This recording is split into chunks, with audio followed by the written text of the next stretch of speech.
And welcome back to DaGaimez, gamers. Sorry, I'm a little bit sick right now, so you'll have to deal with me. Talking about something very important, cross-chassis upgrades. Now, if you want all the details and you want all the nitty-gritty, Old Blood and Guts does a wonderful article, my friend. Go check out his channel, subscribe, and check out the video. If you want the actual physical details, he does it in such a way that it's amazing. I myself want to speak to people in the most base layman terms, you know, the most simplistic way about CCUs. You know, CCUs is a, let me just break it down very simply. CCUs is a system basically where you can take a chassis of your ship, it's cross chassis upgrade, you take your ship and you upgrade it to another ship for $0 or for, you know, X amount. And you can do that now before the game is released. Now, SIG put themselves in a pitfall. They really kind of put themselves in a pitfall. By giving people the option to change before the game is released, it was nice in a way because they said, hey, you know, you guys are paying real money. We want you to switch out to whatever ship that you want for 0 amounts of money or slight fee. They gave us a deadline. You know, you can go ahead and do it. That's great. I think that's great. Now, the problem with this is that doing it before the game is released brings about a lot when it comes to the economy, like the economy that we're going to be getting into when the game is released. Very simplistically, I will say it like this. It is not human controlled. We know this. On many prior economy videos that I have done here on the channel, I've been fighting and pounding the table on a player controlled economy. And the reason for it is basically proven by the CCU debate. Everything in game, once the game is finalized, can be swapped out. Why have CCU now? Most ships are not even flyable now. They've basically said we need to know how many constellations there are going to be, how many reclaimers there's going to be. We need to know how many XYZ ships there's going to be in space because we want this to be immersive and realistic. And they're actually coming in and limiting the amount of ships that can be in game. That's the dumbest thing I've ever seen in my life, for a company to limit their own sales on ships. Now, some of you will argue and say, well, of course, I want to make sure when I'm flying I don't see 1,000 reclaimers. Say, for an instance, that you even thought that there's going to be 1,000 reclaimers flying around you. Okay? There very well might be. Okay?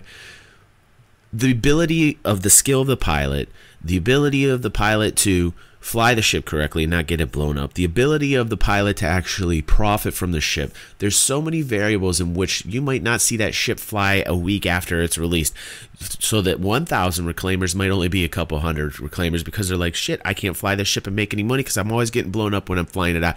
This is what happens in a capitalistic market where demand is controlled by players. I want to repeat that. When SIG is coming in and saying that CCUs in itself are problematic because they're not sure how many ships are going to be flying in the verse, that basically means that they're tripping over their own feet by having an NPC-led economy. They are basically making more work than they need to for themselves. If they really were smart about it, they would say, listen, CCU upgrades, you're probably going to be angry. They shouldn't have even done it in the first place, honestly. You know, I'm sorry, but I'm telling you right now, all those switches to ships, to different ships, if you don't like your ship, can be done after the game is released in game for free. You basically are going to sell it in the game for creds and buy yourself another ship. That's called demand. That's what that's called. So I'm not quite sure exactly when people are going off and doing a lot of these cross-chassis upgrade videos, and they're basically talking about the system, and they're not talking about the system itself and how it's flawed. They're not talking about the fact that this is not a true economy. They're talking about, they're basically not aware of it even. So they're getting themselves into a kind of like wag the dog scenario. You know, where the truth of the matter is that demand in itself, controlled by players, is the true filter. But it's beyond me. It's beyond me because, like, the system in itself can be controlled by SIG to this level of detail is not very. It's not going to be very fun. I'm telling you right now. I can already predict just by the debate. It's hotly debated right now. Just by this, the CCUs and how they really just tripped over their feet with this one. it, it gives me pause. It makes me think about the economy itself. When I get into the game, I feel bad for traders, because like if there's only a certain amount of ships that are going to be able to be bought and sold on the market, what's that going to do for your ability to trade for maximum profit? You're going to be limited by how many ships SYG thinks should be in the game. How are you going to be able to control that data? You're not. You're not going to be able to control any of it. And that is scary to me, because that basically means that you don't have... Now, there's the argument that we don't have... Sorry, I'm sick, by the way. There's the argument that we don't have control anyway in our own real life, and it is immersive if we play the game this way. Now, there is control in real life when it comes to being able to dictate price action. You see it in the stock market all the time. You see it in the real world all the time. Business owners, entrepreneurs, they do it to a degree. They do it to a degree, not to an extreme, but they do it to a degree by the means in which they have, the amount of money that they have. The more money that they have, the more they're able to kind of take what it is and bend it towards how they want it, until the law says you can't.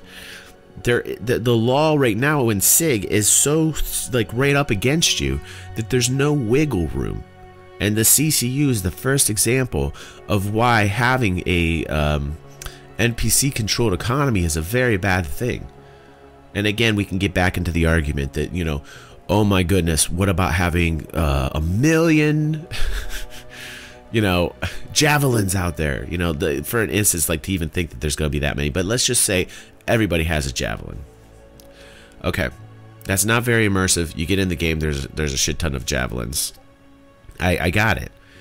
Okay, within the first week, most of them will be gone, because people will not have the crew, nor the means, nor the money to staff the ship, and that in itself is capitalism. It's a natural way in which to limit and filter the immersive quality of the game. It happens on its own because of player demand. Supply and demand. It's what we've been pounding the table on for almost a year and a half about the economy. And anybody that kind of comes in on my economy videos and says, well, I don't understand why you want to play your economy, this is it. This is why I want a player-led economy. And these CCUs is the first thing that you should look at. You really need to look at it. You really need to understand what they're saying. Basically, they want to make sure that there's X amount of ships to make this an immersive experience. And if you're upgrading to a different ship, they're not quite sure what ships are going to be out there in the verse. And they shouldn't care.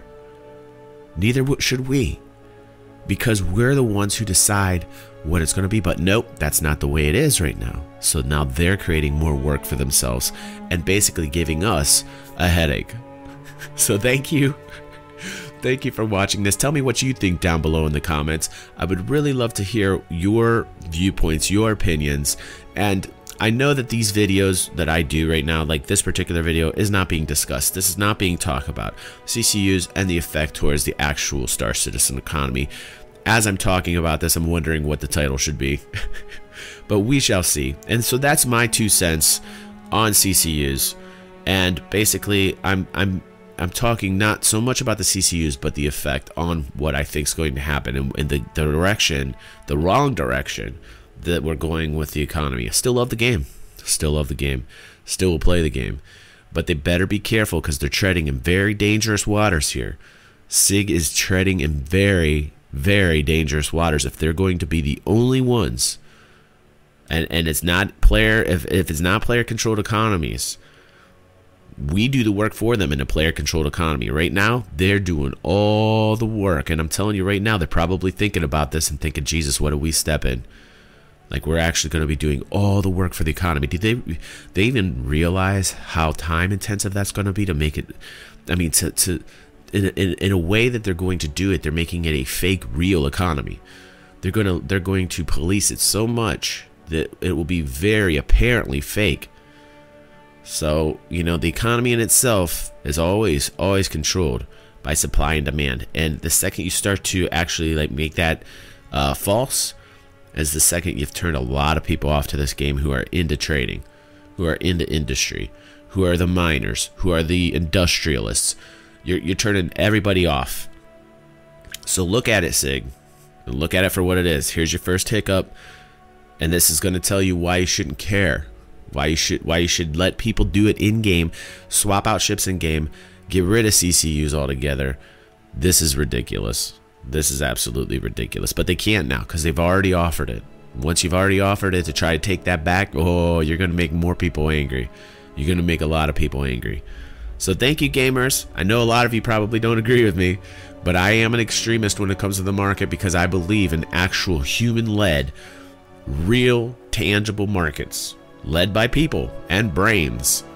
That's... Excuse me. And thanks for watching. See you on the next vid, gamers.